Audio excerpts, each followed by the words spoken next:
എന്തുകൊണ്ടാണ് ഓരോ വ്യക്തിയും ലഹരിക്ക് അടിമപ്പെട്ടു പോകുന്ന ഓരോ വ്യക്തിയും എന്തുകൊണ്ടാണ് ഈ ആദ്യ ചുവട് അതിലേക്ക് എടുത്തു വയ്ക്കുന്നത് എന്നുള്ള ഒരു ചോദ്യം വളരെ പ്രസക്തമാണ്. ഇന്ന് ഈ ഒരു ഡ്രഗ്സ് ഇറ്റ് കൂട്ടായ്മയിൽ ആ ഒരു ചോദ്യത്തിനുള്ള പല പല ഉത്തരങ്ങളുണ്ട്. ആ ഉത്തരങ്ങൾ എന്തൊക്കെയാണ് എന്ന് നമുക്കൊന്ന് ആരായാൻ സാധിച്ചാൽ ഈ ദിവസത്തിൻ്റെ പൊരുൾ നമ്മൾ നേടിക്കഴിഞ്ഞു എന്ന് ഞാൻ കരുതും. അതിനുശേഷം എന്തൊക്കെ സംഭവിക്കുന്നു എന്നുള്ളതും അതിൽ നിന്നും എങ്ങനെയാണ് ആളുകളെ തിരിച്ചു കൊണ്ടുവരേണ്ടത് എന്നതുമൊക്കെ നമ്മൾ ചിന്തിക്കേണ്ടുന്ന കാര്യങ്ങൾ തന്നെയാണ്. എങ്കിലും ആദ്യ ചുവട് എന്നുള്ളത് അതിപ്രധാനമാണ്. ആദ്യ ചുവടിൽ നമുക്ക് അവരെ പിന്തിരിപ്പിക്കാൻ കഴിഞ്ഞു എന്നുണ്ടെങ്കിൽ ഏറ്റവും ഗുണകരമായിട്ടുള്ള സാർത്ഥകമായിട്ടുള്ള ഒരു സംഭാവന തീർച്ചയായിട്ടും അത് തന്നെയായിരിക്കും.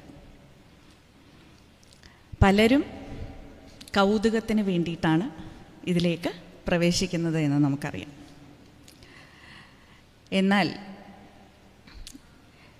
ലഹരിക്ക് അടിമപ്പെടുന്ന ഓരോ വ്യക്തിയും, പ്രായഭേദമന്യേ ഓരോ വ്യക്തിയും ഇത് എനിക്കോ എൻ്റെ ശരീരത്തിനോ എൻ്റെ കുടുംബത്തിനോ എൻ്റെ നാടിനോ എൻ്റെ ഭാവിക്കോ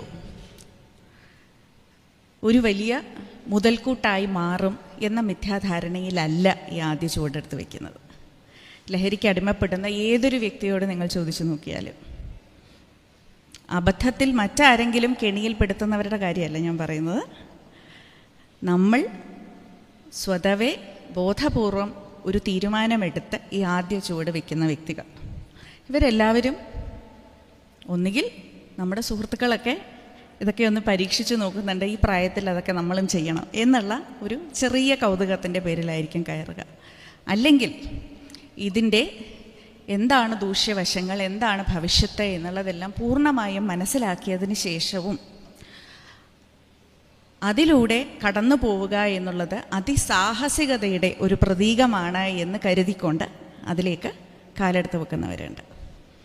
ഇനി മൂന്നാമത്, ഒരു പക്ഷേ ജീവിതത്തിൽ മറ്റു കുറേ ക്ലേശങ്ങളും പ്രതിസന്ധികളും ഒക്കെ നേരിടുന്നത് കൊണ്ട് ഒരല്പം നന്നല്ലാത്ത മാനസികാവസ്ഥയുടെ പേരിൽ എവിടെന്നെങ്കിലും വളരെ എളുപ്പത്തിൽ എനിക്കൊരു മോചനം ലഭിക്കണമെന്ന് കരുതി ഇതിലേക്ക് വഴുതി വീഴുന്നവരുണ്ട്.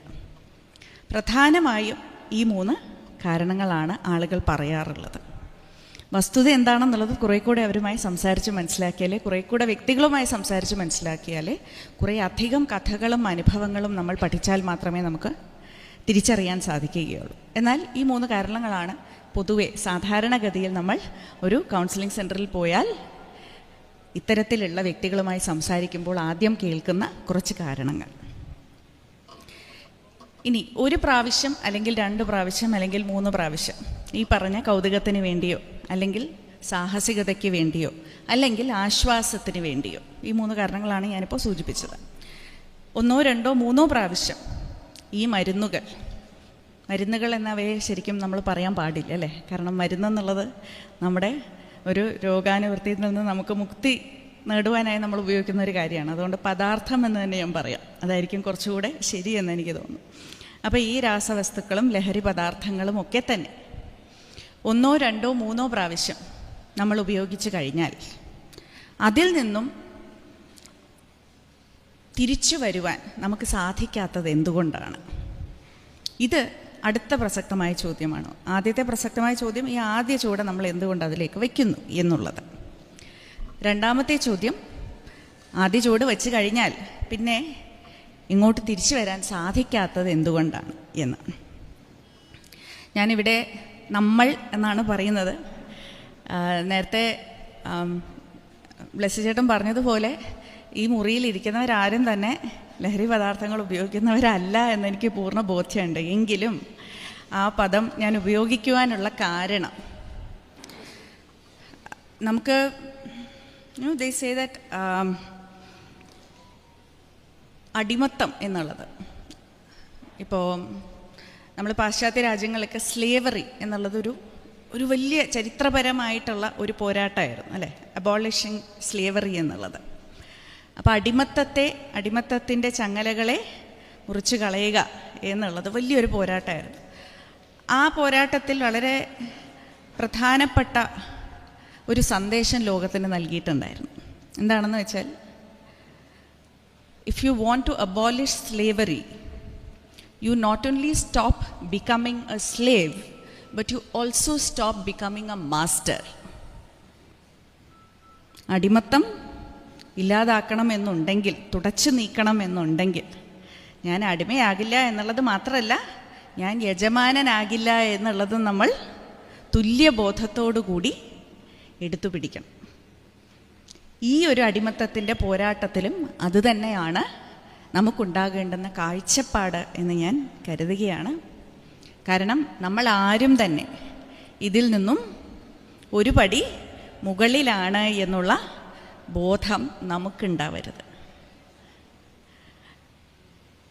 ആരുടെ കാലിനെയും കുത്തി നോവിപ്പിക്കുന്ന മുള്ളൻ ആത്മാവിൽ തുളച്ചു കയറും എന്ന് ബാലാമണി അമ്മ പറഞ്ഞതുപോലെ, ആരുടെ ജീവിതത്തിലാണെങ്കിലും മയക്കുമരുന്നിൻ്റെയും ലഹരി പദാർത്ഥങ്ങളുടെയും ഒക്കെ ഒരു ഇടിച്ചുകയറ്റം എന്നുള്ളത് വന്നു കഴിഞ്ഞാൽ അത് നമ്മുടെ എല്ലാവരുടെയും ആത്മാവിനെ കുത്തി നോവിപ്പിക്കുന്ന, നമ്മളെ എല്ലാവരെയും ബാധിക്കുന്ന ഒന്നാണ് എന്നുള്ള ഉത്തമ ബോധ്യത്തിൽ വേണം നമ്മൾ ഈ ഒരു ഉദ്യമം, ഈ ഒരു യജ്ഞം ആരംഭിക്കുവാൻ വേണ്ടി. അതുകൊണ്ട് തന്നെയാണ് എല്ലാവരെയും ഒത്തൊരുമിച്ച് നമ്മൾ എന്നുള്ള ഒരു പദം ഞാൻ ഉപയോഗിക്കുന്നത്. അങ്ങനെ ഞാൻ പറഞ്ഞുകൊണ്ടിരുന്നത് രണ്ടാമത്തെ കാര്യമാണ്, അതിൻ്റെ ഇടയിലാണ് ഇതിലേക്ക് വന്നത്. അപ്പോൾ ആദ്യ ചുവട് എന്തുകൊണ്ട് വെക്കുന്നു എന്നുള്ളത്. രണ്ടാമത്തേത് എന്തുകൊണ്ടാണ് നമുക്കതിൽ നിന്നും പിന്തിരിയാൻ സാധിക്കാത്തത് എന്നുള്ളത്. ഒരു ബസ്സിൽ കയറി യാത്ര തുടങ്ങിക്കഴിഞ്ഞാൽ തെറ്റായ ദിശയിലേക്കാണ് പോകുന്നത് എന്ന് നമ്മൾ അറിഞ്ഞു കഴിഞ്ഞാൽ ബസ് നിർത്തി വണ്ടിയിൽ നിന്നും പുറത്തേക്ക് ഇറങ്ങി തിരിച്ച് നടന്നു പോകാനായിട്ടുള്ളൊരു ബോധം നമുക്ക് വേണം, അല്ലേ? പക്ഷെ ആ ഒരു ബോധം പലപ്പോഴും ഈ ഒരു യാത്രയിൽ നഷ്ടപ്പെടുകയാണ് ചെയ്യുന്നത്. അത് എന്തുകൊണ്ട് നഷ്ടപ്പെടുന്നു എന്ന് ചോദിച്ചാൽ, ഇവിടെ ബ്ലിസ്സേട്ടൻ പറഞ്ഞതുപോലെ ശാസ്ത്രം അവിടെ വളരെ വിസ്മയകരമായിട്ടുള്ള ഒരു കഥാപാത്രത്തെ അവതരിപ്പിക്കുകയാണ് ശരിക്കും ചെയ്യുന്നത്. നമ്മുടെ മസ്തിഷ്കം എന്ന് പറയുന്നത് ഈ ജനിമൃതി സാഗരത്തിൽ യഥാർത്ഥത്തിൽ നമ്മൾ അനുഭവിക്കുന്ന, നമ്മൾ ജീവിക്കുന്ന ഓരോ നിമിഷവും വളരെ വ്യത്യസ്തമായ വിസ്മയപൂർണമായിട്ടുള്ള അനവധി പ്രക്രിയകൾ ഇങ്ങനെ തുടരെ ചെയ്തുകൊണ്ടിരിക്കുകയാണ്. അപ്പോൾ അതിൽ പ്രസക്തമായിട്ടുള്ള 3 കാര്യങ്ങളുണ്ട്. ഏതാ? ഡ്രഗ് അഡിക്ഷൻ എന്നുള്ളതിനെ സംബന്ധിച്ച് നോക്കിയാൽ, the neuro science of drug addiction എന്ന് നിങ്ങൾ നോക്കിയാൽ പ്രധാനമായിട്ടും 3 ഭാഗങ്ങൾ, അതായത് നമ്മുടെ മസ്തിഷ്കത്തിൻ്റെ 3 ഭാഗങ്ങളാണ് സാധാരണഗതിയിൽ. ഒന്ന് ലളിതവൽക്കരിച്ച് പറയുകയാണ്. അപ്പോൾ സാധാരണഗതിയിൽ 3 ഭാഗങ്ങളാണ് നമുക്ക് ഏറ്റവും ഇതിൽ പ്രധാനപ്പെട്ട കഥാപാത്രങ്ങളെ അവതരിപ്പിക്കുന്നത്. അതിനെ നമുക്ക് ഒന്ന് ഓർത്തിരിക്കാനായിട്ട് ABC എന്ന് വിളിക്കാം. അപ്പോൾ ABC of neuro science and drug addiction എന്ന് നമ്മൾ നോക്കുകയാണെങ്കിൽ, 1 A ഫോർ അമഗ്ഡില എന്ന് പറയുന്ന ഒരു ഭാഗമുണ്ട്. എക്സ്റ്റെൻഡഡ് അമഗ്ഡില എന്ന് പറയുന്ന ഒരു ഭാഗമുണ്ട്, മസ്തിഷ്കത്തിൻ്റെ ഉള്ളിലുള്ള ഒരു ഭാഗം. B എന്ന് പറയുന്നത് ബേസൽ ഗാംഗ്ലിയ എന്ന് പറയുന്ന രണ്ടാമത്തെ ഒരു ഭാഗമുണ്ട്. 3 കോർട്ടെക്സ്, പ്രീ ഫ്രോണ്ടൽ കോർട്ടെക്സ് എന്ന് പറയുന്ന മൂന്നാമത്തെ ഒരു ഭാഗമുണ്ട്. അപ്പോൾ പേരുകൾ ഒരു പക്ഷേ കുറച്ച് സങ്കീർണമാണെങ്കിലും ഇവയുടെ പ്രവൃത്തി എന്ന് പറയുന്നതാണ് യഥാർത്ഥത്തിൽ നമ്മെ സുഖവും ദുഃഖവും സന്തോഷവും സന്താപവും എല്ലാം അനുഭവിപ്പിക്കുന്നത്. അപ്പോൾ അവർ ഈ ഭാഗങ്ങളെല്ലാം പ്രവർത്തിച്ച് കഴിയുമ്പോൾ വളരെ ലളിതമായി നമുക്ക് ജീവിതം നയിക്കുവാനുള്ള ഒരു വഴി ഒരുക്കി തരികയാണ് ചെയ്യുക ശരിക്കും. അപ്പോൾ ഈ 3 ABC ഓഫ് ഡ്രഗ് അഡിക്ഷൻ എന്നുള്ളത് നമ്മൾ നോക്കിയാൽ, ഈ 3 എന്താണ് ചെയ്യുന്നത് എന്നുള്ളത് ലളിതമായി ഒന്ന് പറയാൻ ശ്രമിക്കാം. ബേസൽ ഗാംഗ്ലിയ എന്നുള്ളത് ആദ്യം നോക്കാം. ബേസൽ ഗാംഗ്ലിയക്കുള്ളിലെ ഒരു വളരെ ചെറിയ ഒരു ഭാഗമുണ്ട്, ന്യൂക്ലിയർ അക്യുംബൻസ് എന്ന് പറഞ്ഞ്. അത് പോട്ടെ, പേര് പോട്ടെ. പക്ഷേ ബേസൽ ഗാംഗ്ലിയ എന്താണ് ചെയ്യുന്നതെന്ന് ചോദിച്ചാൽ, അത് മോട്ടിവേഷൻ ഓർ റിവാർഡ് സെൻറ്റർ എന്നുള്ളതാണ് ബേസൽ ഗാംഗ്ലിയയുടെ ഈ ഭാഗം നമുക്ക് പ്രസക്തമാക്കുന്നത്. അതായത് നമുക്ക് ഏതെങ്കിലും ഒരു പ്രവൃത്തി ചെയ്യുമ്പോൾ അതിൽ നിന്നും ഒരു ഉന്മാദം ലഭിക്കുക, ആ ഉന്മാദം തുടരെ ആ പ്രവൃത്തി ചെയ്യുവാനായി ഒരു പ്രചോദനമായി മാറുക എന്നുള്ളത് ഈ ബേസൽ ഗാംഗ്ലിയയിലെ ഒരു സെൻറ്ററിനെ നമ്മളിങ്ങനെ ആക്ടിവേറ്റ് ചെയ്യുമ്പോഴാണ് നമുക്ക് ഉണ്ടാവുന്നത്. അതുകൊണ്ടാണ് അതിനെ റിവാർഡ് സെൻറ്റർ എന്ന് പറയുന്നത്. അപ്പോൾ ഇത് ഏറ്റവും വേഗത്തിൽ ഇതിനെ ഇപ്പോൾ ഇതിലൊക്കെ ഓരോ ലൈറ്റ് ബൾബ് വെച്ചേക്കുന്നു എന്ന് നിങ്ങളൊന്ന് ഭാവിച്ചാൽ, ഒന്ന് ചിന്തിച്ചാൽ, ഏറ്റവും പെട്ടെന്ന് ഈ ലൈറ്റ് ബൾബ് കത്തുന്നത് ഇത്തരത്തിലുള്ള ലഹരി പദാർത്ഥങ്ങൾ ഉപയോഗിക്കുമ്പോഴായിരിക്കും, ഈ ബേസൽ ഗാംഗ്ലിയയിലെ ഈ പറയുന്ന ന്യൂറോണൽ സെൻറ്റേഴ്സിലെല്ലാം. ഇനി ഈ ലഹരി പദാർത്ഥങ്ങൾ ഉപയോഗിച്ചില്ലെങ്കിൽ ഇതേ ഇടത്തിൽ ഇതേ തരത്തിലുള്ള ഉന്മാദം ഉണ്ടാകുമോ? ഉണ്ടാകും. നമുക്ക് പലർക്കും പല പ്രവൃത്തികളിലൂടെ ഇതേ ഉന്മാദം ലഭിക്കും. ചിലർക്ക് വളരെ നല്ല രീതിയിൽ പാചകം ചെയ്യുമ്പോൾ കിട്ടുന്ന ഒരു ഉന്മാദമുണ്ട്. ഏറ്റവും രുചികരമായിട്ടുള്ള ഭക്ഷണം ഉണ്ടാക്കുക എന്ന് പറയുന്നത് മനസ്സിന് നൽകുന്ന ഒരു സംതൃപ്തി, അതൊന്ന് വേറെയാണ് അല്ലേ? ചിലർക്ക് ഫുട്ബോൾ കളിക്കുമ്പോൾ ലഭിക്കുന്ന ഒരു ഉന്മാദമുണ്ട്. പിടിച്ചാൽ കിട്ടാത്ത തരത്തിലുള്ള ഒരാവേശമാണ് ആ സമയത്ത് ഉണ്ടാവുക. ചിലർക്ക് പ്രാർത്ഥനയിലൂടെ ലഭിക്കുന്ന അതേ തരത്തിലുള്ള ഒരു ഉന്മാദമുണ്ട്. ഇതെല്ലാം ഞാൻ വെറുതെ പറയുന്നതല്ല, ഇത് ശാസ്ത്രീയമായി പഠിച്ചിട്ടുള്ളതാണ്. ബ്രെയിനിൻ്റെ, മസ്തിഷ്കത്തിൻ്റെ ഈ ഭാഗത്തിൽ എന്തൊക്കെ പ്രവൃത്തികളാണ് ഇതേ ലൈറ്റുകൾ കത്താനായിട്ട് നമ്മളെ സഹായിക്കുക എന്നുള്ളത്. അപ്പോൾ അങ്ങനെ ഏത് പ്രവൃത്തിയിലൂടെയും ഈ പറയുന്ന റിവാർഡ് മോട്ടിവേഷൻ സെൻറ്ററിനെ നമുക്ക് ആക്ടിവേറ്റ് ചെയ്യാൻ സാധിക്കും. പക്ഷേ ഞാൻ ഈ പറഞ്ഞ ബാക്കി എല്ലാ കാര്യങ്ങളും, അത് പുസ്തകം എഴുതുന്നതാവട്ടെ, പാചകം ചെയ്യുന്നതാകട്ടെ, എക്സസൈസ് ചെയ്യുന്നതാകട്ടെ, കായിക വിനോദത്തിൽ ഏർപ്പെടുന്നതാകട്ടെ, പ്രാർത്ഥിക്കുന്നതാകട്ടെ, എന്തുമാകട്ടെ, ഇതിനെല്ലാത്തിനും പിറകിൽ എന്തുണ്ട്? അധ്വാനമുണ്ട് അല്ലേ? അധ്വാനമുണ്ട്, ക്ഷമ വേണം. അധ്വാനിച്ച് കുറച്ച് നേരം കഴിഞ്ഞാലേ ആ ഫലപ്രാപ്തിയിൽ നമ്മൾ എത്തുകയുള്ളൂ. ആ ഫലപ്രാപ്തിയിൽ എത്തുമ്പോഴാണ് ഈ പറയുന്ന റിവാർഡ് സെൻറ്റർ പെട്ടെന്ന് കത്തുന്നത്. എന്നാൽ ഇതെല്ലാം ഒറ്റയടിക്ക് മാറ്റിക്കൊണ്ട്, ഒരു അധ്വാനവും വേണ്ട, ഒരു ക്ഷമയും വേണ്ട, പക്ഷേ ആ ലൈറ്റ് ഇങ്ങനെ സ്വിച്ച് ഇട്ടതുപോലെ കത്തും എന്നുള്ളതാണ് ശരിക്കും ഈ പറയുന്ന ലഹരി പദാർത്ഥങ്ങൾ ചെയ്യുന്നത്. അങ്ങനെ ചെയ്ത് കഴിയുമ്പോൾ ആദ്യത്തെ പ്രാവശ്യം ഒരു സുഖം ഉണ്ടാവും, രണ്ടാമത്തെ പ്രാവശ്യം വീണ്ടും ഒരു ചെറിയ സുഖം ഉണ്ടാവും, മൂന്നാമത്തെ പ്രാവശ്യം സുഖം ഉണ്ടാവും, നാലാമത്തെ പ്രാവശ്യം അത് ചെയ്തില്ല എന്നുണ്ടെങ്കിൽ നമുക്ക് അസുഖമുണ്ടാകും. കാരണം ഈ പറയുന്ന ബ്രെയിനിലെ ഈ സെൻറ്റർ എന്ന് പറയുന്നത് ഈ വളരെ ഹ്രസ്വമായിട്ടുള്ള, വളരെ വേഗത്തിലുള്ള ഇത്തരത്തിലുള്ള ഒരു ലഹരി പദാർത്ഥത്തിന് പ്രതികരിച്ചു തുടങ്ങുമ്പോൾ അത് പിന്നീട് ക്ഷമാപൂർവം അധ്വാനശീലത്തോടു കൂടി ഈ പടികൾ കയറി പോകുവാനുള്ള ഒരു രീതി അങ്ങ് മറക്കും. ലിഫ്റ്റിൽ കയറി പോയി പിന്നെ നമുക്ക് പടി കയറി പോകാൻ പറ്റാതെ ആകുന്ന ഒരവസ്ഥയിലേക്ക് ബ്രെയിനിലെ ഈ സെൻറ്റർ സ്ഥായിയായി മാറിക്കഴിയും. അങ്ങനെയാകുമ്പോൾ പിന്നീട് നമുക്ക് ഈ പറയുന്ന അധ്വാനത്തിലേക്ക് തിരിച്ചു വന്നാലും ആദ്യം പറയുന്ന ഉന്മാദം ലഭിക്കില്ല. നമ്മളെല്ലാവരും കുഞ്ഞുങ്ങൾക്ക് പല കാരണങ്ങളാൽ പല അമ്മമാരും കുപ്പിപ്പാൽ കൊടുക്കാറുണ്ട് അല്ലേ? അപ്പോൾ ആ സമയത്ത് ഈ അമ്മമാരോട് സംസാരിക്കുമ്പോൾ നമുക്ക് മനസ്സിലാകുന്ന ഒരു കാര്യം, ആദ്യം മുലപ്പാൽ കുടിച്ചുകൊണ്ടിരുന്ന കുഞ്ഞ് കുപ്പിപ്പാൽ കുടിച്ച് കഴിഞ്ഞാൽ പിന്നീട് തിരിച്ച് മുലപ്പാലിലേക്ക് തിരിച്ചു വരിക കുറച്ച് പ്രയാസകരമായിരിക്കും അല്ലേ?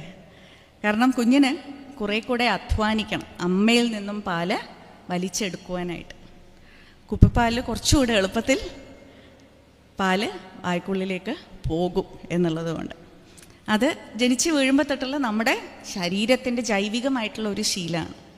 വളരെ പെട്ടെന്ന് നമുക്ക് ആ ഫലപ്രാപ്തിയിൽ എത്താൻ സാധിക്കും എന്നുണ്ടെങ്കിൽ പിന്നെ എന്തിനാണ് അധ്വാനിക്കുന്നത്? അത് തന്നെയാണ് ഈ ബേസൽ ഗാംഗ്ലിയ എന്ന് പറയുന്ന സ്ഥലത്ത് സംഭവിക്കുന്നത്. അങ്ങനെ ചെയ്ത് കഴിയുമ്പോൾ പിന്നീട് നമുക്ക് സാധാരണ മനുഷ്യർക്ക് ഈ ഒരു ഫലപ്രാപ്തിയിലും ഉന്മാദത്തിലും ആനന്ദത്തിലും പ്രചോദനത്തിലേക്കുമൊക്കെ എത്താനുള്ളൊരു വഴി ആ പാർട്ടങ്ങ് മറക്കുകയാണ്. സ്വിച്ച് ഇടുമ്പോൾ കത്തണം, അതിന് മാത്രമേ അതിനെ കൊണ്ട് ശേഷിയുള്ള രീതിയിൽ അതങ്ങ് മാറിപ്പോവുകയാണ് ചെയ്യുന്നത് കുറച്ചു കാലം കഴിയുമ്പോൾ.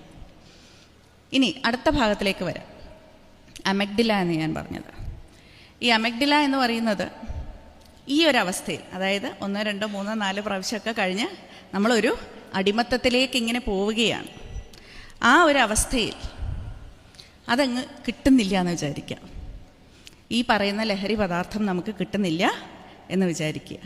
അങ്ങനെയാണെങ്കിൽ ഉണ്ടാകുന്ന ഒരു വെപ്രാളം നമ്മളെല്ലാവരും കണ്ടിട്ടുണ്ട് അല്ലേ? ആളുകൾക്ക് ഉണ്ടാകുന്ന ഒരു വെപ്രാളം, ആ ഒരു വെപ്രാളവും പ്രയാസവും ക്ലേശവും എന്തെന്നില്ലാത്ത ഒരു ത്വരിതമായിട്ടുള്ള മാനസിക പ്രവർത്തനങ്ങൾ. വളരെ പെട്ടെന്നാണ് ആ സമയത്ത് അവർ പല കാര്യങ്ങളും ചെയ്യുക, നമ്മൾ കണ്ടിട്ടുണ്ടായിരിക്കും. അതിനൊക്കെ കാരണമായിട്ടുള്ള ഒരിടമാണ് ഈ അമഗ്ഡില എന്ന് പറയുന്ന ഒരിടം. വളരെയധികം ആങ്സൈറ്റി ഉണ്ടാക്കും. ഈ വിഡ്രോവൽ സിംറ്റംസ് എല്ലാം വരുന്നത് ഈ സമയത്ത് ഈ ഒരു ഭാഗം വളരെയധികം ആക്ടിവേറ്റ് ആകും എന്നുള്ളത് കൊണ്ടാണ്. ഇനി മൂന്നാമത്തത് ഞാൻ പറഞ്ഞ പ്രീഫ്രോണ്ടൽ കോർട്ടെക്സ് എന്നുള്ള ഒരു സ്ഥലം. അപ്പോൾ ഇത് രണ്ടും ഇപ്പോൾ നമുക്ക് എയും ബിയും ഇപ്പോൾ പ്രവർത്തിച്ചുകൊണ്ടിരിക്കുകയാണ്. ഒരിടം വളരെ ഹൈപ്പർ ആക്റ്റീവായിട്ടിങ്ങനെ നമുക്ക് ആങ്സൈറ്റി ഉണ്ടാക്കുന്നു, ഇറിറ്റബിലിറ്റി ഉണ്ടാക്കുന്നു, റെസ്റ്റ്ലെസ്നെസ് ഉണ്ടാക്കുന്നു എന്നൊക്കെ നമ്മൾ മെഡിക്കൽ സ്ലാങ്ങിൽ പറയാറുണ്ട്. അത് അമഗ്ഡില ഇങ്ങനെ ചെയ്തുകൊണ്ടിരിക്കുകയാണ്. മറ്റേടത്ത് ബേസൽ ഗാംഗ്ലിയ സാധാരണഗതിയിൽ ഇതിനെയൊക്കെ തടഞ്ഞു നിർത്തിക്കൊണ്ട് പ്രചോദനവും സന്തോഷവും ഒക്കെ വരാനുള്ള വഴികളെല്ലാം ഇങ്ങനെ അടച്ചുപൂട്ടി നിർത്തിയേക്കുകയാണ്. കാരണം അതിനൊരു എളുപ്പ വഴി നമ്മൾ നേരത്തെ പറഞ്ഞു കൊടുത്തു എന്നുള്ളതുകൊണ്ട്.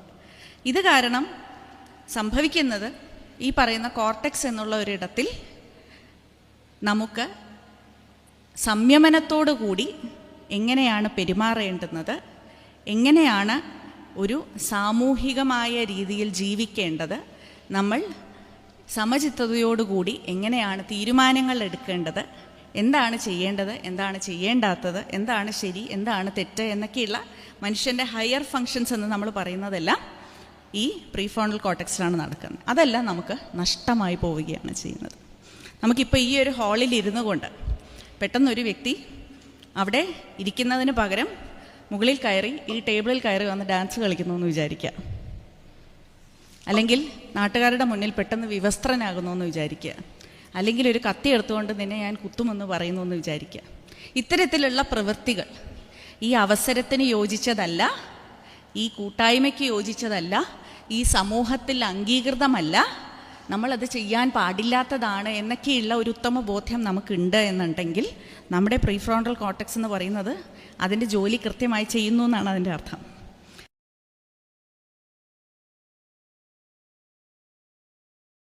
എന്നുള്ളത് വന്നുകൊണ്ടേയിരിക്കും.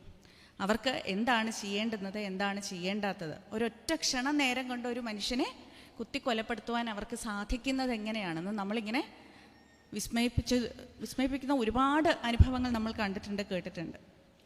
അപ്പോൾ അതൊക്കെ സംഭവിക്കുന്നത് ശരിക്കും ഈ പറയുന്ന മസ്തിഷ്കത്തിൻ്റെ ഒരു ഭാഗം വീണ്ടും പ്രശ്നത്തിലാവുന്നതുകൊണ്ടാണ്.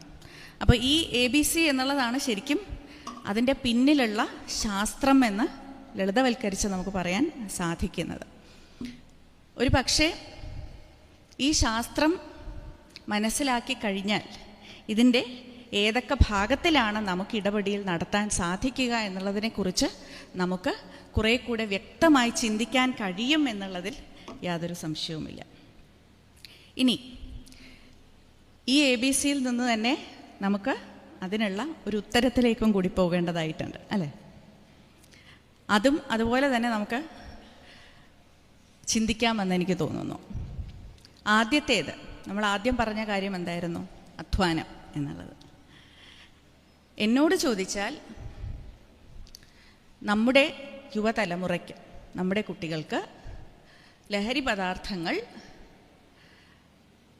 ഭവിഷ്യത്തുണ്ടാക്കുന്ന അപകടകാരികളായിട്ടുള്ള പദാർത്ഥങ്ങളാണ് എന്നുള്ള അവബോധം ഉണ്ട് എന്ന് തന്നെയാണ് ഞാൻ പറയുക.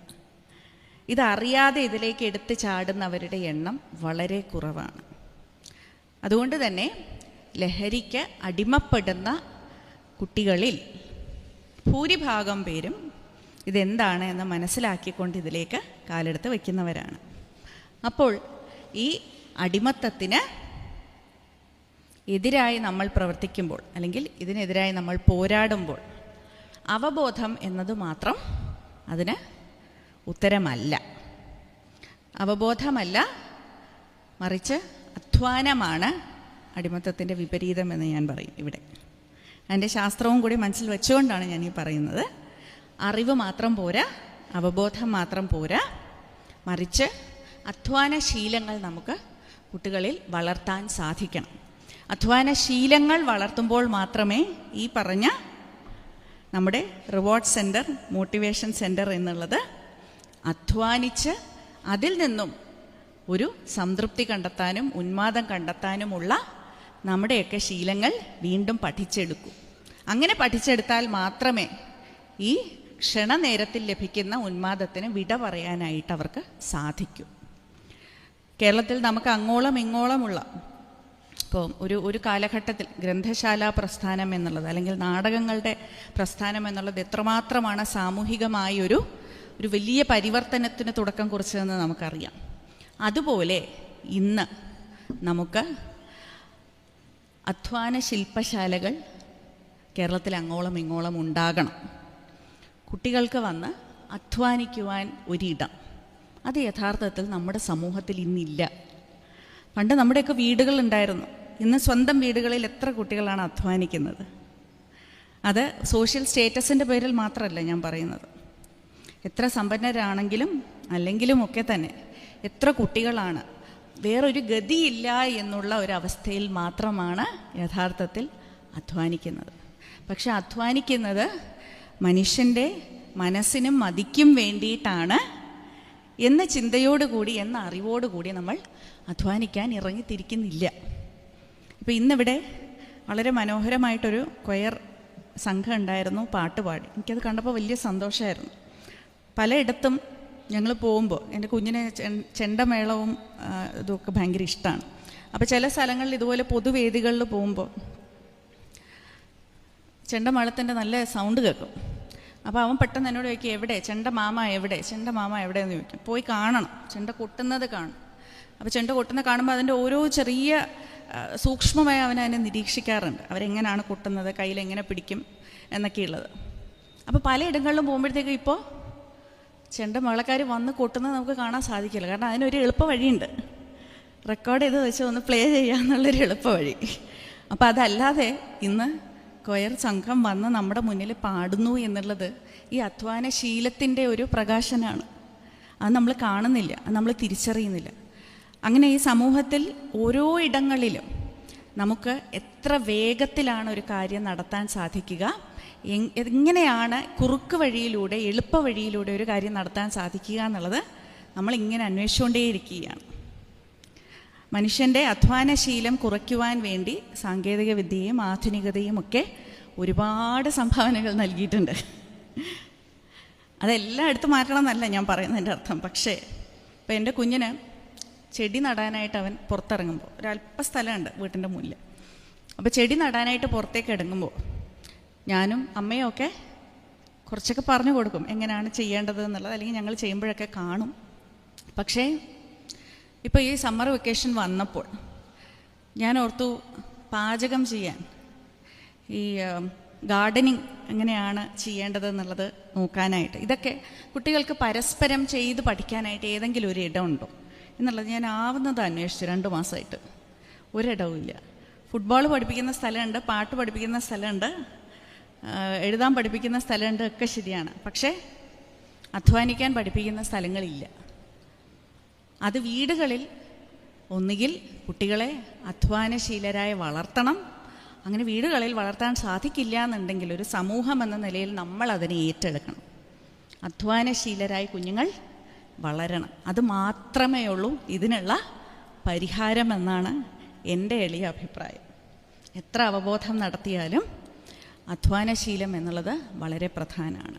കാരണം ഇന്നത്തെ സമൂഹം എന്ന് പറയുന്നത്, ഇന്നത്തെ തലമുറ എന്ന് പറയുന്നത്, നമ്മളെല്ലാവരും പരസ്പരം കത്തുകൾ എഴുതി ഒരാഴ്ചയോ 2 ആഴ്ചയോ ഒക്കെ അതിനൊരു മറുപടി കിട്ടുവാനായി കാത്തിരുന്ന, സന്തോഷപൂർവ്വം കാത്തിരുന്ന ഒരു തലമുറയാണ്. അതിൽ നിന്നും ഇപ്പോൾ ഒരു വാട്സാപ്പ് മെസ്സേജ് അങ്ങോട്ട് പോയി അതിലൊരു നീല ടിക്ക് വന്നിട്ട് തിരിച്ച് ആ നിമിഷം മറുപടി വന്നില്ല എന്നുണ്ടെങ്കിൽ ബന്ധങ്ങൾ അടർന്നു പോകുന്ന ഒരു സമൂഹത്തിലാണ് നമ്മൾ ജീവിക്കുന്നത്. അപ്പോൾ ഈ പറയുന്ന അധ്വാനശീലം, ക്ഷമ എന്നൊക്കെയുള്ള കാര്യങ്ങൾ പൊലിഞ്ഞു പോയിക്കൊണ്ടിരിക്കുമ്പോൾ അത് നമ്മളെ ഇത്തരത്തിലുള്ള അടിമപ്രവർത്തികൾക്ക് കൂടുതൽ അനുയോജ്യരാക്കി തീർക്കുന്നു എന്ന് മാത്രമല്ല നമ്മുടെ ബന്ധങ്ങളെയും അത് ബാധിക്കുന്നു എന്നുള്ളതാണ് അതിൻ്റെ സത്യം. അപ്പോൾ അത് അതിൽ നിന്ന് രണ്ടാമത്തെ എ എന്നുള്ളത് ആ എന്നാക്കി ഞാൻ അധ്വാനം എന്ന് പറഞ്ഞു. അപ്പോൾ രണ്ടാമത്തെ ബി എന്നുള്ളത് ബ എന്നാക്കി ബന്ധങ്ങളിലേക്ക് വരാം. അപ്പോൾ രണ്ടാമത്തേത് ബന്ധങ്ങളാണ്. എന്താണ് നമ്മൾ ചെയ്യേണ്ടത്?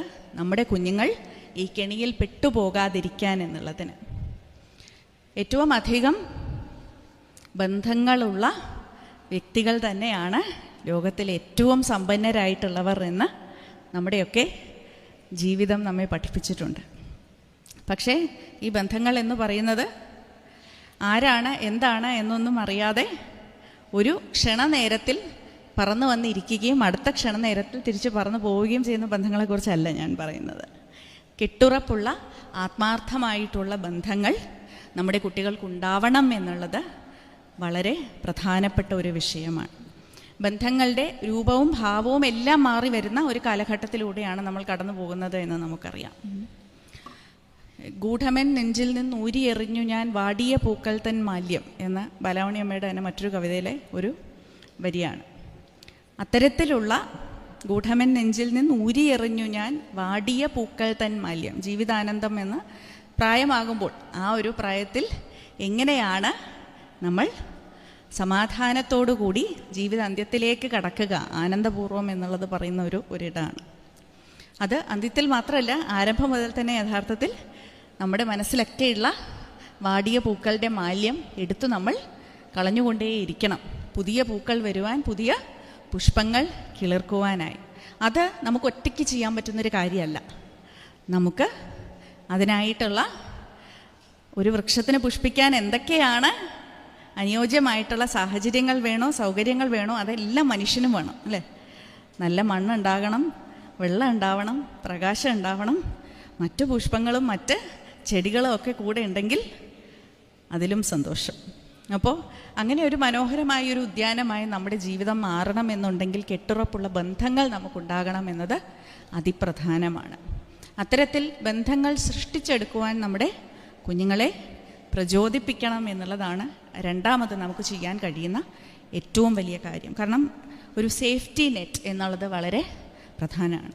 എൻ്റെ സ്വന്തം അനുഭവത്തിൽ നിന്നും, ഞാൻ വെല്ലൂരിൽ നിന്നും MBBS ഒക്കെ പൂർത്തീകരിച്ച് തിരിച്ച് സിവിൽ സർവീസിന് പഠിക്കുവാനായി കേരളത്തിലേക്ക് വന്ന സമയത്ത് ഒപ്പം മറ്റൊരു സമാനമായ MBBS കഴിഞ്ഞ് പരീക്ഷ എഴുതാൻ നിൽക്കുന്ന മറ്റൊരു ഉദ്യോഗാർത്ഥിയെ ഞാൻ കണ്ടുമുട്ടി. ഉദ്യോഗാർത്ഥി എന്ന് പറയാൻ പറ്റില്ല, ഞങ്ങൾ രണ്ടുപേരും ആ സമയത്ത് ഡോക്ടേഴ്സാണ് ശരിക്കും. അപ്പോൾ നല്ല അടുപ്പമുള്ള ഒരു സുഹൃത്തായിരുന്നു അദ്ദേഹം. അപ്പോൾ ഒരു ദിവസം എന്നോട് പറഞ്ഞു, എനിക്ക് ജീവിതത്തിൽ ഒരാഗ്രഹമുണ്ട്. ഞാൻ ചോദിച്ചു, എന്താണ് ആഗ്രഹം? ഒരു IV ലൈൻ ഉൾപ്പെടെ എല്ലാ സുരക്ഷാ ക്രമീകരണങ്ങളും വെച്ചുകൊണ്ട്, ECG ലീഡ്സും IV ലൈനും ഒക്കെ ഉൾപ്പെടെ എല്ലാം വച്ചുകൊണ്ട് എനിക്ക് ഈ പറയുന്ന ഹൈ എന്താണ് എന്നൊന്ന് അറിയണം എന്ന്.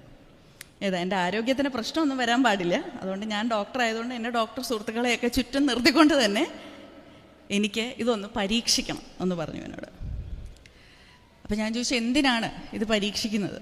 അല്ലേ, നമ്മൾ ഇതിൽ ഈ പെട്ടുപോകുന്ന ഒരുപാട് പേരെ കാണുന്നുണ്ട്, പക്ഷെ അതിൽ എന്തോ ഒരു ഒരു ഒരു ഒരു ഒരു ത്രില്ലുണ്ടെന്ന് അവരെയൊക്കെ കാണുമ്പോൾ അവർ പറയുമ്പോൾ എനിക്കും തോന്നുന്നുണ്ട് എന്ന് പറഞ്ഞു. അപ്പോൾ അത് എന്നോടും ഇതുപോലെ തന്നെ സമാനമായിട്ടുള്ള 1-2 മറ്റു സുഹൃത്തുക്കളോടും പറഞ്ഞു അദ്ദേഹം. അപ്പോൾ സമാനമായിട്ടുള്ള മറ്റു സുഹൃത്തുക്കൾ അതേ കോളേജിൽ തന്നെ, അതേ മെഡിക്കൽ കോളേജിൽ തന്നെയുള്ള ഈ പറയുന്ന സുരക്ഷാ പരിരക്ഷയൊക്കെ നൽകേണ്ടുന്ന മറ്റു ഡോക്ടർമാരായിരുന്നു. അപ്പം ഞാനും പറഞ്ഞു, അവരും പറഞ്ഞു, ഒരു വിധവും അതിനെ ഞങ്ങൾ സമ്മതിക്കില്ല. ആദ്യം പറഞ്ഞപ്പോൾ പുള്ളിക്ക് അല്പം ഒരു ദുഃഖമുണ്ടായി. എൻ്റെ ഇത്രയും അടുത്ത സുഹൃത്തുക്കളായിട്ട് ഞാൻ ഒരു പ്രാവശ്യമേ ചോദിക്കുന്നുള്ളൂ, എന്നിട്ട് എന്തുകൊണ്ടാണ് നിങ്ങളത് എനിക്ക് വേണ്ടി ചെയ്തു തരാത്ത എന്നുള്ളൊരു മട്ടിലായിരുന്നു. പക്ഷെ കുറച്ച് കഴിഞ്ഞതിന് ശേഷം, ഒരു 2-3 വർഷങ്ങൾ കഴിഞ്ഞതിന് ശേഷം, അന്ന് ഞങ്ങൾ എല്ലാവരും കൂടെ വളരെ ഓർക്കസ്ട്രേറ്റഡ് ആയിട്ട് പുള്ളിയുടെ ആഗ്രഹത്തെ അങ്ങ് നശിപ്പിച്ച് കളഞ്ഞു ശരിക്കും. വേറൊന്നും വെച്ചിട്ടല്ല, സംസാരത്തിലൂടെ മാത്രം. എന്തുകൊണ്ടാണ് അത് നീ ചെയ്യാൻ പാടില്ലാത്തത് എന്നുള്ളത് പൂർണ്ണ ബോധ്യം വരുത്തിക്കൊണ്ട് മാത്രം. പക്ഷെ അതിന് ശേഷം 2-3 വർഷത്തിന് ശേഷം അദ്ദേഹം എന്നെ തിരിച്ചു വിളിച്ചപ്പോൾ എന്നോട് പറഞ്ഞു, അന്ന് നിങ്ങളെല്ലാവരും എനിക്ക് വേണ്ടി ചെയ്ത ഒരു കാര്യം, ഒരു ചെറിയ കാര്യമായിരിക്കാം, ഞാനൊരു സഹായം ചോദിച്ചപ്പോൾ അത് നിങ്ങൾ നിരസിച്ചു എന്നുള്ളത് അന്ന് എനിക്ക് കുറച്ച് നീരസം ഉണ്ടാക്കിയെങ്കിലും ഇന്ന് നിങ്ങൾ എൻ്റെ ജീവിതത്തിൽ നൽകിയ ഏറ്റവും വലിയ സംഭാവന അതാണ് എന്ന് ഞാൻ മനസ്സിലാക്കുന്നു എന്ന്.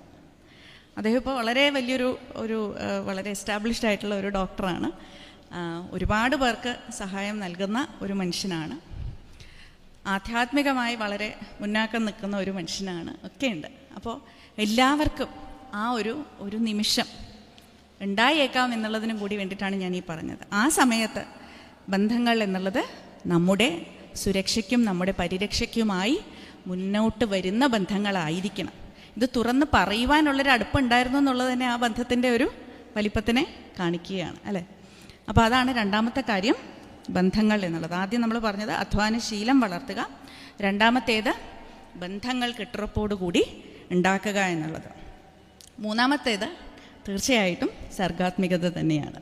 സർഗാത്മികത എന്ന് ഞാൻ പറയുമ്പോൾ അത് സംഗീതവും നാടകവും സിനിമയും മാത്രമല്ല, നമ്മുടെ ജീവിതത്തിലെ അനുദിനം നമ്മൾ ചെയ്യുന്ന ഓരോ പ്രവൃത്തിയിലും സർഗാത്മികതയ്ക്കൊരിടമുണ്ട്.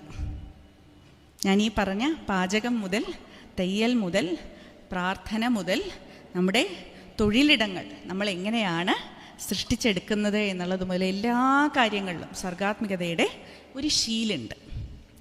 ആ ശീലിനെ എങ്ങനെയാണ് തിരിച്ചറിയേണ്ടത് എന്നും എങ്ങനെയാണ് നമ്മുടെ ദൈനംദിന ജീവിതത്തിൽ അതിനെ ഉപകാരപ്രദമാക്കി മാറ്റേണ്ടതെന്നും നമ്മൾ ഓരോരുത്തരും പഠിക്കേണ്ടതായിട്ടുണ്ട്. അതിൻ്റെ ഒരു കാര്യം മാത്രം ഞാൻ പറയാം, സമയം അതിക്രമിച്ചു കഴിഞ്ഞു എന്ന് എനിക്കറിയാം. സർഗാത്മികത എന്ന് നമ്മൾ പറയുമ്പോൾ നമ്മൾ വളരെയധികം ആഘോഷപൂർവ്വം ആനന്ദപൂർവ്വം ഒക്കെ ചെയ്യുന്ന കാര്യങ്ങളായിരിക്കും നമ്മുടെ മനസ്സിലേക്ക് ആദ്യം ഓടി വരിക, അല്ലേ? ഒരു ഉത്സവം, ഒരു പൂരം, ഒരു ആഘോഷം എന്ന് പറയുമ്പോൾ നമ്മൾ പാട്ട് പാടുന്നു, നൃത്തം വെക്കുന്നു. അപ്പോൾ സർഗാത്മികതയ്ക്കും ആഘോഷത്തിനും ഉല്ലാസത്തിനുമൊക്കെ തമ്മിൽ നമ്മളൊരു അനിർവചനീയമായിട്ടുള്ള ഒരു ബന്ധം നമ്മൾ നൽകിയിട്ടുണ്ട്, അല്ലേ?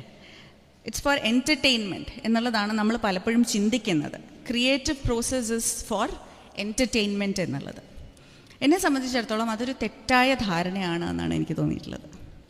എപ്പോഴും ആനന്ദത്തിന് വേണ്ടി മാത്രമല്ല സർഗാത്മികമായിട്ടുള്ള പ്രക്രിയകളെ നമ്മൾ വിനിയോഗിക്കേണ്ടുന്നത്. അതിനൊരു ഏറ്റവും പ്രകടമായ ഒരു തിളക്കമാർന്ന ഉദാഹരണമാണ് ആടുജീവിതം, അല്ലേ?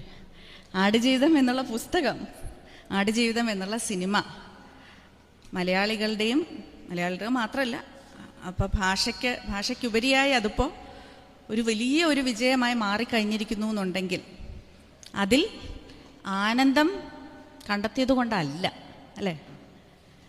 അതിലേറ്റവും പ്രകടമായി നിൽക്കുന്ന വികാരം എന്താണ് ആടുജീവിതത്തിൽ? ഒരു മനുഷ്യൻ്റെ കഷ്ടപ്പാടാണ്, ക്ലേശങ്ങളാണ്, ബുദ്ധിമുട്ടാണ്. ആ ക്ലേശങ്ങളും ശോകവും സന്താപവും എല്ലാം മനുഷ്യ മനസ്സിനെ കൂടുതൽ ആരോഗ്യപ്രദമാക്കുവാനും സമചിത്തതയോടെ നമ്മൾ പെരുമാറുവാനും സഹായിക്കുന്നു എന്നുള്ള കാര്യം നമ്മൾ പലപ്പോഴും മറന്നു പോവുകയാണ്. ഇന്നത്തെ ലോകത്തിൽ, ആധുനിക ലോകത്തിൽ രണ്ട് കാര്യങ്ങളെ നമ്മൾ വല്ലാതെ മഹത്വവൽക്കരിക്കുന്നുണ്ട് എന്ന് എനിക്കെപ്പോഴും തോന്നാറുണ്ട്. ഒന്ന്, ദി ഐഡിയ ഓഫ് ഹാപ്പിനെസ്, സന്തോഷം എന്നുള്ള ഒരാശയം ഒരുപാട് മഹത്വവൽക്കരിക്കുന്നുണ്ട് നമ്മൾ. രണ്ട്, ദി ഐഡിയ ഓഫ് യൂത്ത് എന്നുള്ളത്, യൗവനത്തെ ഒരുപാട് മഹത്വവൽക്കരിക്കുന്നുണ്ട്. രണ്ടാമത്തേത് നമുക്ക് മറ്റൊരു സന്ദർഭത്തിൽ സംസാരിക്കാം. പക്ഷെ ആദ്യത്തേത് സന്തോഷം എന്നുള്ളത് മാത്രമല്ല അഭികാമ്യമായിട്ടുള്ള ഒരു വികാരം എന്നുള്ളത് നമ്മൾ മനസ്സിലാക്കണം. സന്തോഷം വരുന്ന പോലെ തന്നെ സന്താപവും നമുക്കുണ്ടാവണം എന്നുള്ളത്. അത് വളരെ മനോഹരമായിട്ട് വെണ്ണിക്കുളത്തിൻ്റെ ഒരു കവിതയിൽ അദ്ദേഹം പറയുന്നുണ്ട്. ലോകവും നാഗവും എന്നുള്ളതാണ് കവിതയുടെ പേര്. ശോകമെന്തെന്നറിയാത്ത ഭോഗമാത്ര പ്രസക്തമാം ലോകമെത്ര നാഗമെങ്കിലും നന്നല്ല നൂനം. എന്താണ്? ശോകമെന്തെന്നറിയാത്ത ഭോഗമാത്ര പ്രസക്തമാം ലോകമെത്ര നാഗമെങ്കിലും, നാഗം എന്ന് വെച്ചാൽ സ്വർഗം എന്നാണ് അർത്ഥമല്ലോ. അപ്പോൾ ശോകമെന്തെന്നറിയാത്ത ഭോഗമാത്ര പ്രസക്തമാം ലോകമെത്ര നാഗമെങ്കിലും നന്നല്ല നൂനം. തീർച്ചയായിട്ടും ശോകം എന്താണെന്നറിയാത്ത, ഭോഗത്തിൽ മാത്രം ത്രസിക്കുന്ന ലോകം സ്വർഗതുല്യമാണ് എന്ന് തോന്നിയാലും അത് തീർച്ചയായിട്ടും നല്ലതല്ല എന്നാണ് കവി അതിൽ പറയുന്നത്. അതിനേക്കാളും പ്രസക്തമായിട്ടുള്ള ഒരു വരി നമ്മുടെ ഇന്നത്തെ ഉദ്യമത്തിന് സഹായകരമാകുമെന്ന് ഞാൻ കരുതുന്നില്ല. കാരണം ഈ സന്തോഷവും ഉന്മാദവും ആനന്ദവും ആഹ്ലാദവും നമ്മൾ എന്തൊക്കെ പദം ഉപയോഗിച്ചാലും ഇതെല്ലാം ഈ പറയുന്ന ഒരു ബേസിൽ ഗാംഗ്ലിയയുടെ ഒരു സെൻറ്ററിലാണ് പോയി തട്ടുന്നത്. അപ്പോൾ അവിടെ എത്തിച്ചേരുവാനായിട്ടുള്ള മനുഷ്യൻ്റെ അടങ്ങാത്ത ഒരു ത്വര, അത് സാമൂഹികമായും നമ്മുടെ ഈ ഒരു കാലത്തിൻ്റെ പ്രത്യേകതയായും ഒക്കെ നമ്മൾ എല്ലാവരും എപ്പോഴും സന്തോഷിച്ചു കൊണ്ടിരിക്കണം എന്നുള്ള ഒരു നിർബന്ധത്തിന് കൂടി വഴങ്ങിയിട്ടുള്ളതാണെന്നാണ് എനിക്ക് തോന്നുന്നത്. അതൊരു വ്യക്തിയുടെ അടിമത്തല്ല, ഒരു സമൂഹത്തിൻ്റെ അടിമത്താണ്. നമ്മൾ ബൈബിളിലാണെങ്കിലും ഖുറാനിലാണെങ്കിലും ഗീതയിലാണെങ്കിലും മറ്റേത് മതഗ്രന്ഥത്തെ, ദൈവിക ഗ്രന്ഥത്തെ എടുത്തു നോക്കിയാലും അതിലെത്ര പ്രാവശ്യമാണ് സന്തോഷം, ആനന്ദം എന്നുള്ള ഒരു വാക്ക് ഉപയോഗിച്ചിരിക്കുന്നത് എന്നൊന്ന് നോക്കിയാൽ നമുക്ക് മനസ്സിലാകും. ഇതിലൊന്നിലും എല്ലാ കാലത്തിലും മനുഷ്യൻ സന്തോഷമായിട്ട് മാത്രമേ ഇരിക്കാൻ പാടുള്ളൂ എന്ന് പറയുന്നില്ല, അല്ലേ? ശാന്തിയും സമാധാനവുമാണ് കൂടുതൽ അതിലൊക്കെ നമ്മളെ ഉപദേശിക്കുന്നത്. ഒരിടത്തും നമ്മളെന്നും സന്തോഷിച്ചുകൊണ്ടേ ഇരിക്കണം എന്ന് ഒരിടത്തും ആരും പറയുന്നില്ല. പക്ഷേ ഇന്നത്തെ കാലഘട്ടത്തിൽ നമ്മൾ സന്തോഷത്തിനൊരു അമിത പ്രാധാന്യം നൽകുകയും മറ്റ് വികാരങ്ങൾക്ക് ഒരു വില്ലൻ ഫോം നൽകുകയും ചെയ്യുന്നുണ്ട് പലപ്പോഴും. എല്ലാ വികാരങ്ങളും മനുഷ്യ മനസ്സിന് ആവശ്യമാണ് എന്നുള്ളത് മനസ്സിലാക്കിക്കൊണ്ട്, പക്ഷേ ഒന്നും അളവിന് മീതെ പോകുന്നത് നല്ലതല്ല എന്നുള്ളത് മനസ്സിലാക്കിക്കൊണ്ട് നമ്മുടെ ജീവിതവും ഒപ്പം സർഗാത്മികമായിട്ടുള്ള പ്രക്രിയകളുമൊക്കെ ആ ഒരു സമചിത്തതയോടുകൂടി മുന്നോട്ട് കൊണ്ടുപോകാൻ നമുക്ക് സാധിക്കണം എന്നുള്ളതാണ് മൂന്നാമത് എനിക്ക് വയ്ക്കുവാനുള്ളൊരു അപേക്ഷ. എൻ്റെ കുഞ്ഞിനിപ്പോൾ 6 വയസ്സായി. അപ്പോൾ അവൻ ജനിച്ചു വീണ അന്ന് മുതൽ ഇന്ന് വരെ എത്ര പ്രാവശ്യം ചിരിച്ചിട്ടുണ്ട്, എത്ര പ്രാവശ്യം കരഞ്ഞിട്ടുണ്ടെന്ന് ചോദിച്ചാൽ എന്തായിരിക്കും ഉത്തരം? കുഞ്ഞുങ്ങൾ ചിരിക്കുകയാണോ കരയാണോ കൂടുതൽ ചെയ്യുക? കരയും, അല്ലേ? അപ്പോൾ ജനിച്ച് വീണ് കഴിഞ്ഞാൽ കുഞ്ഞുങ്ങൾ ആദ്യം മുതൽ കരഞ്ഞു തുടങ്ങുകയാണ് ചെയ്യുക. നൈസർഗികമായി, ജൈവികമായി കുഞ്ഞുങ്ങൾക്കുണ്ടാകുന്ന വികാരങ്ങൾ, അതിനെ അടിച്ചമർത്തുവാനും നമ്മുടെ പ്രതീക്ഷകൾക്കൊത്ത് അതിനെ കെട്ടിപ്പൂട്ടുവാനുമുള്ള ഒരു നിരന്തര ശ്രമം സമൂഹത്തിൻ്റെ ഭാഗത്തുനിന്നും ഉണ്ടായിക്കൊണ്ടേയിരിക്കാറുണ്ട്. അത് ആൺകുട്ടികൾക്കും പെൺകുട്ടികൾക്കും വ്യത്യസ്തമായിട്ടാണ് ഉണ്ടാവുന്നത്, അല്ലേ? ഞാൻ ഇതിനു മുൻപും പറഞ്ഞിട്ടുള്ള ഒരു കാര്യമാണ്. എൻ്റെ ഒരു സുഹൃത്തുമായി ഞാൻ സംസാരിച്ചു കൊണ്ടിരുന്നപ്പോൾ എന്നെ ആക്ച്വലി അവർ ഒരു അഭിമുഖം എടുക്കുവാനായിട്ട് വന്നതായിരുന്നു. അപ്പോൾ അവർക്കൊരു പെൺകുട്ടിയായിരുന്നു, എൻ്റെ അതേ പ്രായത്തിലുള്ള എനിക്കൊരു ആൺകുട്ടിയും. അങ്ങനെ ഞാൻ അവരോട് പറഞ്ഞു, ഇപ്പോഴും ചിലപ്പോഴൊക്കെ എൻ്റെ കുഞ്ഞ് 2-2.5 വയസ്സൊക്കെ ആയിരിക്കുന്ന സമയത്ത് ചിലപ്പോൾ ചിലർ വീട്ടിലേക്ക് കയറി വരുമ്പോൾ വലിയ കരച്ചിലാണെന്നൊക്കെ ഉണ്ടെങ്കിൽ പറയുന്ന ഒരു ഡയലോഗുണ്ട്. നമ്മുടെ എല്ലാവരുടെയും വീടുകളിൽ നമ്മൾ കേട്ടിട്ടുള്ളതായിരിക്കും. നീ ഒരു ആൺകുട്ടിയല്ലേടാ, എന്തിനാടാ ഇങ്ങനെ കരയുന്നത് എന്നുള്ള ഒരു ചോദ്യം. ആൺകുട്ടികൾ കരയാൻ പാടില്ല എന്നുള്ള ഒരു അന്തർധാര ഇങ്ങനെ നമുക്കൊക്കെ ഇടയിൽ എവിടേക്കോ കിടന്ന് കളിക്കുന്നുണ്ട് ഇപ്പോഴും. അപ്പോൾ എന്നെ ഈ അഭിമുഖം ചെയ്യാൻ വന്ന കുട്ടി എന്നോട് പറഞ്ഞു, മാഡം ഞാൻ ഇത്ര പ്രായമായിട്ടും എൻ്റെ തറവാട്ടിലേക്ക് തിരിച്ചു പോകുമ്പോൾ അവിടെ അതിഥികളൊക്കെ വന്നിരിക്കുന്ന ആ നടുമുറ്റത്ത് കയറിയിരുന്ന് ഞാനൊന്ന് അട്ടഹസിച്ചാൽ അപ്പം എന്നോട് പറയും, നീ ഒരു പെങ്കൊച്ചല്ലേ ഇങ്ങനെ കിടന്ന് അലറിച്ചിരിക്കുന്നത് എന്തിനാണെന്ന്. അപ്പോൾ ഇത് തന്നെ ഈ ഭൂമികകൾ ഒന്ന് മാറ്റിയാൽ ആർക്കും ഒരു പ്രശ്നമില്ല. പെൺകുട്ടികൾ കരഞ്ഞാലും പ്രശ്നമില്ല, ആൺകുട്ടികൾ ചിരിച്ചാലും പ്രശ്നമില്ല. പക്ഷേ ആൺകുട്ടികൾ കരഞ്ഞാൽ പ്രശ്നമാണ്, പെൺകുട്ടികൾ ചിരിച്ചാൽ പ്രശ്നമാണ്. അപ്പോൾ ഇത്തരത്തിലുള്ള വളരെ തെറ്റായിട്ടുള്ള രീതികളും ചില ചിട്ടവട്ടങ്ങളും നമ്മുടെ സമൂഹത്തിൽ ഇന്നും ഇങ്ങനെ കിടന്ന് കറങ്ങുന്നുണ്ട്. അത്തരത്തിലുള്ള പ്രതീക്ഷകളും ചിട്ടവട്ടങ്ങളും ഒക്കെ മാറ്റണം എന്നുള്ളതാണ് സർഗാത്മികതയ്ക്ക് തിരികൊളുത്തുവാനുള്ള ആദ്യത്തെ പടി എന്നുള്ളത്. മനുഷ്യ മനസ്സിലുണ്ടാകുന്ന വികാരങ്ങൾ, സത്യസന്ധമായ വികാരങ്ങൾ പ്രകാശിപ്പിക്കുവാനുള്ള അവസരങ്ങൾ നമുക്ക് സമൂഹത്തിൽ ഉണ്ടാവണം. അത് സന്തോഷമാണെങ്കിലും സന്താപമാണെങ്കിലും. നമ്മൾ ദുഃഖിച്ചിരിക്കുന്നു എന്നുള്ളത് അല്ലെങ്കിൽ ഒരു പ്രശ്നത്തിലാണ് എന്നുള്ളത് മറ്റാരോടും പറയാനാകാതെ വിങ്ങിപ്പൊട്ടി ഉള്ളിൽ കഴിയേണ്ടുന്ന ഒരു സാഹചര്യം ആർക്കും ഉണ്ടാവരുത്. എന്നും ജീവിതത്തിൽ സന്തോഷിക്കുക മാത്രമേ ചെയ്യേണ്ടതുള്ളൂ എന്നുള്ള ഒരു അമാനുഷികമായിട്ടുള്ള ഒരു പ്രതീക്ഷയും മനുഷ്യനുണ്ടാവരുത്. അപ്പോൾ വികാരങ്ങൾ പ്രകടിപ്പിക്കുവാനായുള്ള ഒരു സേഫ് സ്പേസ് എന്നുള്ളത് നമുക്ക് സഭയുടെ കീഴിലാണെങ്കിലും വിദ്യാലയങ്ങളിലാണെങ്കിലും ഒക്കെ, ഞാനൊരു കൗൺസിലിംഗ് സെൻറ്റർ എന്നുള്ളൊരു നിലയിലല്ല ഞാൻ പറയുന്നത്, പ്രശ്നമുള്ളവർക്ക് മാത്രം വരാനുള്ള ഒരിടമല്ല ഞാൻ പറയുന്നത്. വികാരങ്ങൾ അതിൻ്റെ തനതായ രീതിയിൽ വിലയിരുത്തപ്പെടാതെ പ്രകാശിപ്പിക്കുവാൻ ഒരിടം നമ്മുടെ കുട്ടികൾക്ക് വേണം. അതൊരു വികാരം ശരിയാണെന്നും മറ്റൊരു വികാരം തെറ്റാണെന്നും ഒന്ന് അഭികാമ്യമാണെന്നും മറ്റൊന്ന് അഭികാമ്യമല്ല എന്നും ഒക്കെയുള്ള ചിന്തകൾക്ക് അതീതമായി beyond the good and evil I will meet you at a place എന്ന് റൂമിയുടെ ഒരു വചനത്തിൽ പറയുന്നത് പോലെ, അങ്ങനെ മനസ്സിൽ ജൈവികമായി ഉണർന്നു വരുന്ന വികാരങ്ങളെ എന്താണെന്ന് തിരിച്ചറിയുവാനും അവയെ പ്രകാശിപ്പിക്കാനുമുള്ള ഒരിടം നമുക്ക് നൽകാൻ സാധിക്കണം. അങ്ങനെ ചെയ്തില്ല എന്നുണ്ടെങ്കിൽ താമസിയാതെ നമ്മുടെ ഗ്രീക്ക് ഐതിഹ്യത്തിൽ പറയുന്നത് പോലെ ഒരു പ്രൊക്രൂസ്റ്റസ് ബെഡ് എന്ന് പറയുന്ന ഒരു കഥയുണ്ട് ഗ്രീക്ക് മിത്തോളജിയിൽ. നിങ്ങൾക്കറിയാവുന്നതായിരിക്കും. ഒരു ഇരുമ്പ് കട്ടിലാണ്. ആ ഇരുമ്പ് കട്ടിലിൽ വന്ന് കിടക്കാൻ ശ്രമിക്കുന്നവർക്ക് ആ കട്ടിലിൻ്റെ ഉള്ളിൽ ഒരു പക്ഷേ കയറി കിടക്കാൻ സാധിക്കുന്നില്ല എന്നുണ്ടെങ്കിൽ, ഒരു കൂട് പോലുള്ള കട്ടിലാണ്, ഇരുമ്പ് കട്ടിലാണ്. അപ്പോൾ വന്ന് കിടക്കുന്ന വ്യക്തിക്ക് നീളം കൂടുതലാണെന്നുണ്ടെങ്കിൽ അയാളുടെ കയ്യോ കാലോ മുറിച്ചു മാറ്റി അതിൻ്റെ അകത്ത് കിടത്തും. ഇനി വന്ന് കയറുന്ന വ്യക്തിക്ക് നീളം കുറവാണ്, വീതി കുറവാണ് എന്നുണ്ടെങ്കിൽ അയാളെ വലിച്ചു നീട്ടി അതിൻ്റെ ഉള്ളിൽ കൃത്യമായി കിടത്താനായിട്ട് ശ്രമിക്കും എന്നുള്ളതാണ് പ്രൊക്രൂസ്റ്റസ് ബെഡിൻ്റെ ഒരു കഥ എന്നുള്ളത്, ഒരു ഐതിഹ്യം എന്നുള്ളത്. അപ്പോൾ ഈ ഒരു പ്രൊക്രൂസ്റ്റസ് ബെഡ് പോലെ നമ്മുടെ സമൂഹം മാറിപ്പോകും. സമൂഹത്തിൽ എല്ലാവരും ഇങ്ങനെ ഒരു ഇരുമ്പ് കട്ടിലിനുള്ളിൽ കൃത്യമായ അളവിൽ മാത്രം വികാരങ്ങളും അനുഭവങ്ങളും ഒക്കെ മാറ്റിയെടുക്കണം.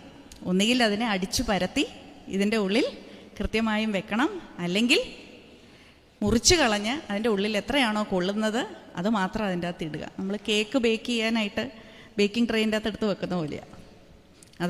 അത് മൊത്തം നിറയുന്നത് വരെ ഒന്നിലത് പരത്തി കൊടുക്കുക, അല്ലെങ്കിൽ ബാക്കിയുള്ളത് അതിൻ്റെ അകത്ത് ഇടാതിരിക്കുക എന്ന് പറയുന്ന പോലെ. അപ്പോൾ അത്തരത്തിൽ വികാരങ്ങളുടെ ഒരു പ്രൊക്രൂസ്റ്റസ് ബെഡ് എന്നുള്ളൊരു നിലയിൽ നമുക്ക് സമൂഹത്തിൽ സൃഷ്ടിച്ചുകൊണ്ടേയിരിക്കുകയാണ് നമ്മൾ. ആ ഒരു സംഘർഷത്തിലും കൂടി പെട്ടാണ് ഒരു പക്ഷേ പലരും ഇത്തരത്തിലുള്ള എളുപ്പ വഴികൾ തേടി ഈ കെണികളിൽ പെട്ടുപോകുന്നത് എന്നാണ് ഞാൻ മനസ്സിലാക്കുന്നത്. അപ്പോൾ ആ 3 കാര്യങ്ങളാണ് എനിക്ക് ഡ്രക്സിറ്റ് സമ്മിറ്റിൽ നിങ്ങളുടെ മുന്നിൽ അവതരിപ്പിക്കുവാനുള്ളത്. ഒരു അഭ്യർത്ഥന കൂടിയായിട്ടാണ്. ഒന്ന്, നമ്മാലാകുന്ന എല്ലാവർക്കും, എല്ലാ കുട്ടികൾക്കും അധ്വാനശീലം വളർത്താൻ ശ്രമിക്കുക. 2, സുരക്ഷിത വലയമായ ബന്ധുമിത്രാദികൾ നമുക്കെല്ലാവർക്കും ഉണ്ടാക്കിയെടുക്കുവാനായി സഹായിക്കുക. 3, സത്യസന്ധമായി സമഭാവനയോടുകൂടി വികാരങ്ങൾ പ്രകാശിപ്പിക്കുവാൻ ഒരിടം വാർത്തെടുക്കുക എന്നുള്ളത്. അപ്പോൾ അത്രയും മാത്രം സൂചിപ്പിച്ചുകൊണ്ട് ഇത് ഒരു തുടക്കം മാത്രമാണ്.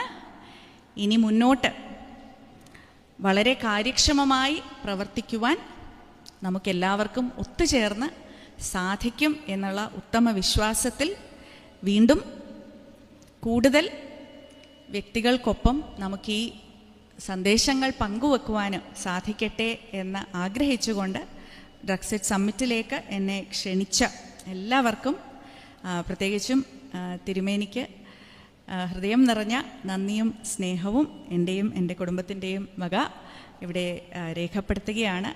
നന്മ വളരട്ടെ എന്ന് മാത്രം ആശിച്ചുകൊണ്ട് നമസ്കാരം.